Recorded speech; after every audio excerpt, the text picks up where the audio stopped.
Pakistan takes pride in its traditional family values. The institution of marriage is sacrosanct.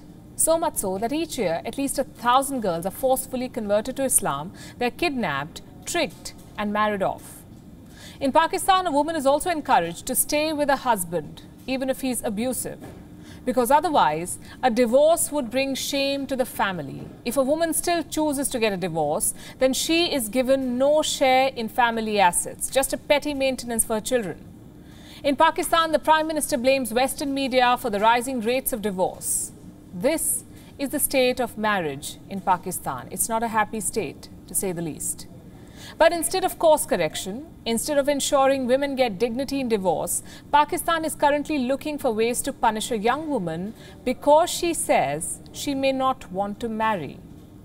The woman is activist Malala Yousafzai, all of 23 years old. She does not even live in Pakistan anymore, but she has managed to hurt the nation's vulnerable ego once again.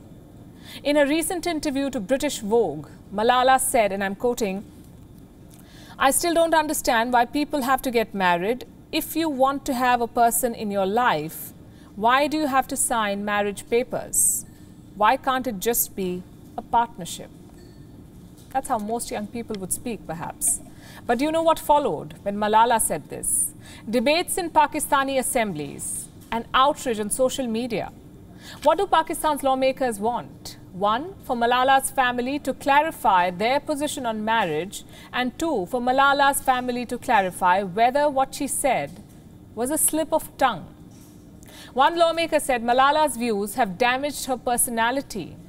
This is Inayatullah Khan, a lawmaker in the Pakistani province of Khyber Pakhtunkhwa. He took to the assembly floor recently. He lectured Malala Yousafzai on the values of Islam and the Pashtun culture that she belongs to.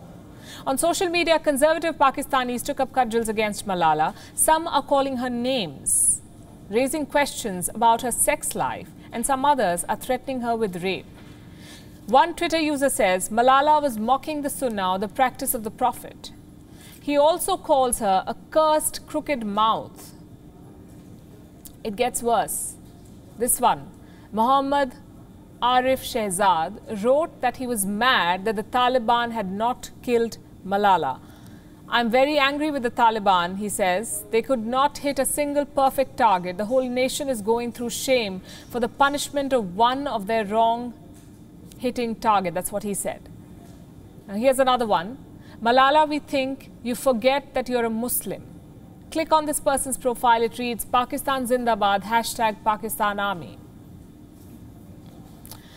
First things first, which country tries to pass a resolution against a young woman for her view on marriage, and that too in the middle of a pandemic with a tanking economy, an FATF grey list and piling debt?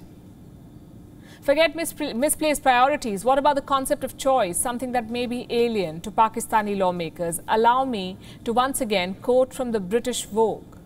After stating that she does not understand the need for marriage, Malala says, "My mum is like, don't you dare say anything like that. You have to get married. Marriage is beautiful." Here's a 23-year-old who, like much of her generation, does not believe in marriage. She also makes it amply clear that her parents oppose her view, and she respects that. What these lawmakers in Pakistan now need to do is to respect Malala's views and the choices that she makes, and that of others like her. Malala Yousafzai has the right to choose to not marry. Today she lives in a country that guarantees her that right. Back in Pakistan, she was denied even her basic right to education. When she challenged it, she was attacked. The Taliban shot her. She was 15 years old then. And she had to be airlifted to the UK because Pakistan could not even guarantee her a safe recovery.